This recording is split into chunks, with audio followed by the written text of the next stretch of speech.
Raj Kundra pornography मामला एक बार फिर से सुर्खियों में आ गया है और अब इसके सुर्खियों में आने का कारण है मुंबई पुलिस का चार्जशीट दाखिल करना, जिसमें न सिर्फ शिल्पा शेट्टी बल्कि शर्लिन चोपड़ा के बयान भी दर्ज हो चुके हैं और इन बयानों ने एक बार फिर से फैला दी है सनसनी। शर्लिन चोपड़ा ने अपने बयानों में राज कुंद्रा और शिल्पा शेट्टी के खिलाफ कुछ ऐसी बातें कही हैं जिनकी वजह से एक बार फिर से बॉलीवुड का काला सच लोगों के सामने आ गया है। क्या है पूरी कहानी, वो बताने से पहले अगर आपने अभी तक हमारे इस चैनल को सब्सक्राइब नहीं किया है, पेज को लाइक नहीं किया है, तो जल्दी से इसे लाइक और सब्सक्राइब कर लीजिए, क्योंकि तभी आपको हमारे रोज पब्लिश होने वाले एंटरटेनिंग और इन्फॉर्मेटिव वीडियोस की नोटिफिकेशन मिलेगी।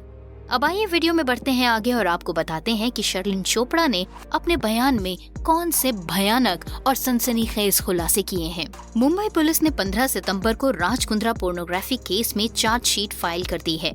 1400 से 1500 पन्नों की इस चार्जशीट में शिल्पा शेट्टी और शर्लिन चोपड़ा समेत कुल 42 लोगों के बयान दर्ज हैं। पुलिस को दिए अपने बयान में शर्लिन चोपड़ा ने कहा कि राज कुंद्रा ने उनसे हॉट शॉट्स ऐप के लिए केयर फ्री होकर काम करने के लिए कहा था।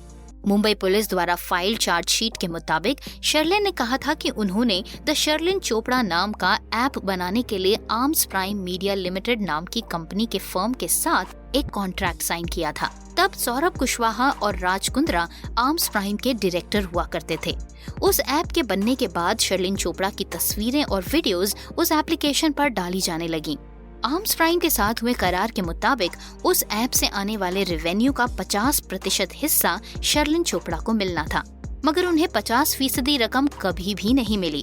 इसके बाद राज कुंद्रा ने शर्लिन चोपड़ा को हॉट शॉट्स ऐप के लिए काम करने की खातिर अप्रोच किया। वो ऐप भी आर्म्स प्राइम मीडिया लिमिटेड का ही हिस्सा था। राज ने शर्लिन को हॉट शॉट्स के लिए अप्रोच करते हुए कहा था कि हॉट शॉट्स ऐप का कंटेंट हॉट और बोल्ड होगा, इसलिए शर्लिन को केयर फ्री होकर काम करना होगा। मगर शर्लिन और राज कुंद्रा के बीच क्रिएटिविटी और रेवेन्यू का पंगा चल रहा था, इसलिए शर्लिन चोपड़ा ने हॉट शॉट्स ऐप के लिए काम करने से साफ इनकार कर दिया। शर्लिन ने बताया कि राज कुंद्रा की गिरफ्तारी के बाद शर्लिन चोपड़ा ने उनके ऊपर सेक्सुअल मिसकंडक्ट के भी आरोप लगाए थे। शर्लिन ने बताया कि साल 2019 में उनके बिजनेस मैनेजर को राज कुंद्रा का फोन आया था। वो कोई प्रपोजल डिस्कस करना चाहते थे।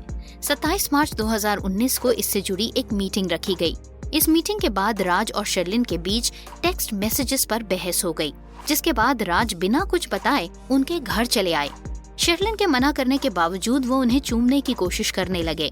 शर्लिन ने आगे बताया कि उन्होंने राज को साफ कह दिया कि वो न तो किसी शादीशुदा मर्द के साथ इन्वॉल्व होना चाहती हैं और न ही बिजनेस और पर्सनल रिलेशनशिप को मिक्स करना चाहती हैं। इसके बाद राज ने शर्लिन को समझाते हुए कहा कि उनके और शिल्पा शेट्टी के बीच रिलेशंस काफी कॉम्प्लिकेटेड हैं, इसलिए वो घर पर बड़े परेशान रहते हैं। शर्लिन ने बताया कि उन्होंने राज को रोकने की कोशिश की, मगर जब वो नहीं माने तो उन्होंने राज को धक्का देकर खुद को बाथरूम में बंद कर लिया। शर्लिन चोपड़ा ने राज कुंद्रा और शिल्पा शेट्टी के मामले में जो खुलासे किए हैं, उसको लेकर अब काफी सनसनी फैल चुकी है। जिस तरह से शर्लिन चोपड़ा ने राज कुंद्रा और शिल्पा शेट्टी के रिलेशन के बारे में बताया, जो उन्हें खुद राज कुंद्रा ने बताया था, ऐसे में सवाल ये उठता है कि टीवी पर बेहद क्लोज्ड और काफी अच्छा रिलेशनशिप शेयर करने वाला ये कपल जो सिर्फ दिखाई देता है, असल जिंदगी में इसके पीछे क्या कोई और कहानी है, या फिर राज कुंद्रा ने सिर्फ शर्लिन को बहकाने के लिए इस तरह की बात कही। अब ये तो राज कुंद्रा और शर्लिन चोपड़ा ही जाने, या फिर इसका जवाब दे सकती हैं सिर्फ और सिर्फ शिल्पा शेट्टी। लेकिन फिलहाल शिल्पा शेट्टी राज कुंद्रा से जुड़े हुए किसी भी मामले में कोई स्टेटमेंट देने के लिए तैयार नहीं है। इनफैक्ट वो अपनी पब्लिक लाइफ और अपने प्रोफेशनल करियर में काफी बिजी हैं और इस मामले से अपने आप को कोसों दूर रखना चाहती हैं। आपको क्या लगता है, क्या वाकई शिल्पा शेट्टी और राज कुंद्रा का कपल एक खुश कपल है, या फिर इनके रिलेशनशिप में भी काफी कुछ ऐसा काला सच है जो लोगों को नहीं पता? कमेंट्स में हमें लिखकर जरूर बताइएगा। वीडियो अच्छा लगा हो तो इसे ज्यादा से ज्यादा शेयर कीजिए, चैनल को सब्सक्राइब कीजिए और पेज को लाइक कीजिए। कल एक और नए वीडियो के साथ होगी आपसे दोबारा मुलाकात। तब तक के लिए बाय बाय।